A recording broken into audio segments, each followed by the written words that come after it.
Hi friends, in this video I will talk about accessing the elements of any vector. Also in my one of the previous videos I had talked about the accessing the elements of any vector. Here I'll discuss two more methods to access the elements of vector.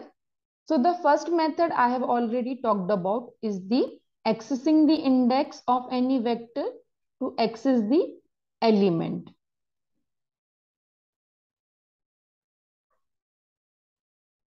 Second method to access the elements of any vector is the true, false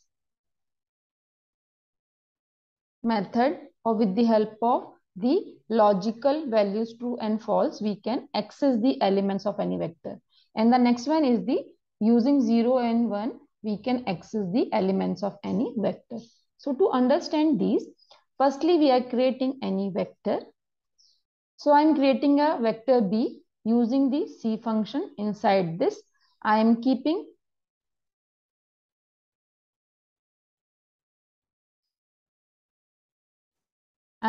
certain elements. So say for example, I have kept inside the B total 4 elements. Now I'm pressing Ctrl Enter to execute it into the R environments. So it is successfully executed. So say for example, using the indexing, that is the using of square brackets, we can access the elements of B. So for example, if I want to access second element, so with the help of the name of the vector, and after that we need to use the square bracket, and inside it we need to pass the index of the element which we want to access. So here I want to access the 23.7. So the indexing of this would be 2. So now when I'll press Ctrl Enter, the R will give us the output 23.7. Now other way of accessing 23.7 is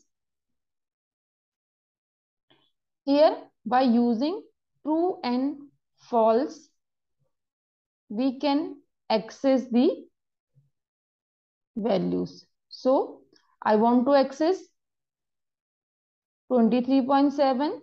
So for the purpose, I have written here B square bracket. In C function, I have passed false, true, false, false. So true means whatever is the value stored at the second position, R will return us that value. So when I'm executing this, so in the R console, you can see the output. Similarly, if I want to use 0 and 1 to access the elements, so here I need to write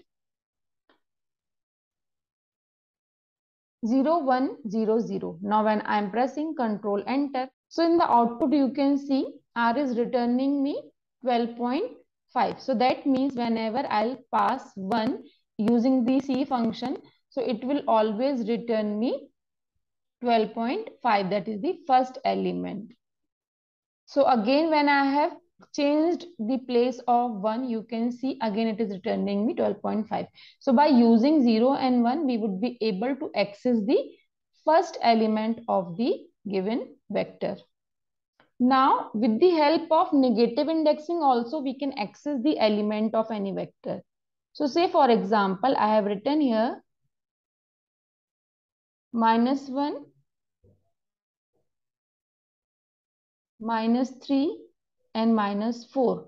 Now when I'm pressing Ctrl Enter, you can see in the console it is giving me 23.7. So that means negative indexing is used to eliminate those elements which we do not want to access. So here I do not want to access element 1, 3 and 4. So that's why the remaining element, that is 23.7, is given by the R. Now when I am writing here C, suppose -1 and -2. So that means I do not want to access first and second element, and that way R is giving me third and fourth element. So friends, this way these are the certain more methods to access the elements of any vector. Thank you so much for watching this video. Stay connected for more such videos in R. Thank you.